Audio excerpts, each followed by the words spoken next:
All right, let's talk about something that I think we all secretly want to win, to achieve those huge goals, but without the burnout, without the grind. Today, we're diving into how to get those incredible results by making success feel, well, almost effortless. You know the feeling, right? Some days, you're just pushing a giant boulder uphill, fighting and scraping for every single inch of progress. It's draining. But then there are those magical times when everything just clicks. The pieces fall into place, and it feels like success is just flowing right to you. So what is the secret?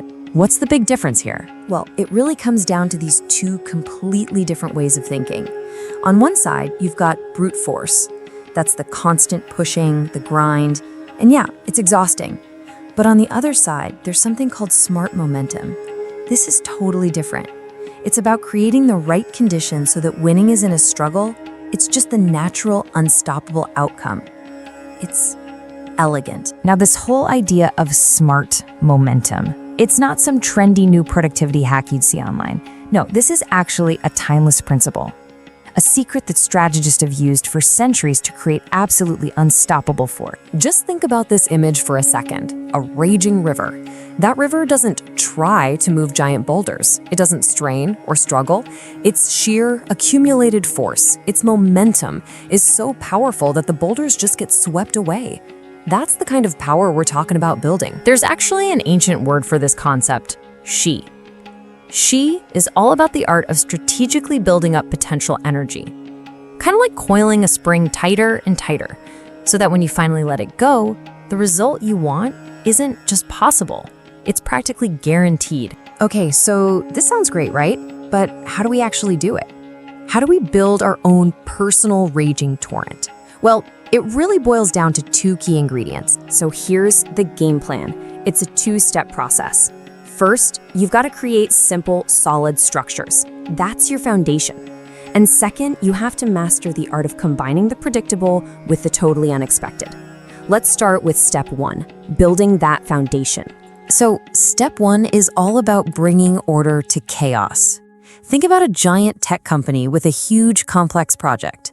They don't just throw 1,000 engineers into one big room and hope for the best. No way. They organize them into small, nimble squads. Each squad has a clear mission, and they have simple, direct ways to communicate. That structure is what allows them to move fast and stay aligned, even when things get crazy. Okay, so you've got your structure set up. Everything is organized. Now for step two. And honestly, this is where the real magic happens. This is where you put together your winning combination. It's all about using two different kinds of moves, what are called the orthodox and the unorthodox. The orthodox, or zheng, is your standard stuff. It's the reliable, everyday work you have to do to just be in the game. It's expected. But the unorthodox, or qi, that's your secret weapon. That's the surprise attack, the creative twist that nobody sees coming. And here's the key. You can't just have one. You need both to really win big. Let me give you a story. Picture your favorite local restaurant. Their orthodox move is making great food and giving good service, day in and day out. That's what keeps the regulars coming back. But then, one day, they unleash their unorthodox move. They secretly partner with a massive TikTok star to drop a secret menu item. It goes viral. Overnight, there are lines around the block. That's the power of qi. That's the move that creates explosive, game-changing momentum. So you've built your structure, you've planned your brilliant surprise move, you have all this potential energy just waiting. So what's left? Well, it's the most critical part, knowing exactly when to let it all go. Think about it like drawing a crossbow. You spend all this time and energy pulling that string back, farther and farther. You're building tension, creating this overwhelming potential energy. You're holding all that power, just waiting. And then, at the one perfect, decisive moment, you pull the trigger, and bam! All that stored up energy is released in an instant. The bolt flies with incredible speed and devastating precision. See, all the hard work was in the drawing back. The victory itself was effortless. It's like a hawk hunting. The hawk doesn't get into a wrestling match on the ground. No, it circles high above, watching, waiting, building its potential. And then when the moment is perfect, it dives with blinding speed and precision. That's the power of perfect timing. If you want a modern example, look no further than Apple. They are absolute masters of this.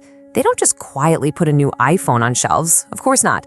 They spend months and months building hype, rumors, leaks, a massive keynote event. They are drawing that crossbow. Then they release it all at once, and that tidal wave of built-up momentum creates a global buying frenzy. That is she in the real world. So when you put this all together, what does it mean for you and me? It means we have to adopt a whole new mindset. It's about shifting from being a manager who pushes to a strategist who shapes. This quote says it all. A wise leader doesn't get results by yelling louder or demanding people work harder. They don't blame their team when things go wrong. Instead, they seek victory from the situation itself. They create an environment where success is the only logical outcome. This is probably the most powerful metaphor of all. Think of your team, or even your own habits, as big, heavy rocks. If they're on flat ground, trying to move them is exhausting. It's a constant, draining push. But what if your job wasn't to push the rocks? What if your real job was to build a steep slope? Because on a steep slope, those rocks roll all by themselves, powerfully, naturally. The true strategist doesn't push rocks. The strategist builds the slope. So here's your new playbook. First, stop just trying to build teams and start building clear, simple systems. Next, master that dance between the everyday orthodox move and the game-changing unorthodox surprise. Focus your energy on building momentum, not just trying to force motivation. And ultimately, your goal is to create conditions where success feels less like a struggle and more, well, effortless. So I'll leave you with this question. Take a look at your own life, your work, your goals. Where are you completely exhausting yourself, pushing a boulder on flat ground? And what would it really look like if you stopped pushing and instead you started building the slope?